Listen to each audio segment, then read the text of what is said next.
Bismillahirrahmanirrahim, assalamu alaikum. Mohamed Kassim a vu ce rêve en février 2023.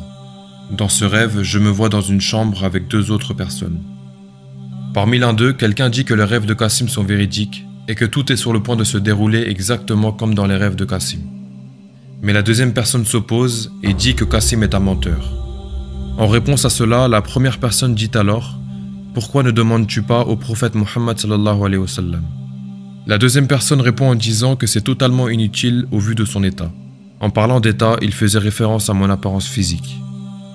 Mais la première personne le reprend à nouveau et répète « Pourquoi ne demandes-tu pas au prophète Muhammad sallallahu alayhi wa sallam ?» Enfin, la deuxième personne lui demande finalement « Comment est-ce que je pourrais lui poser la question ?»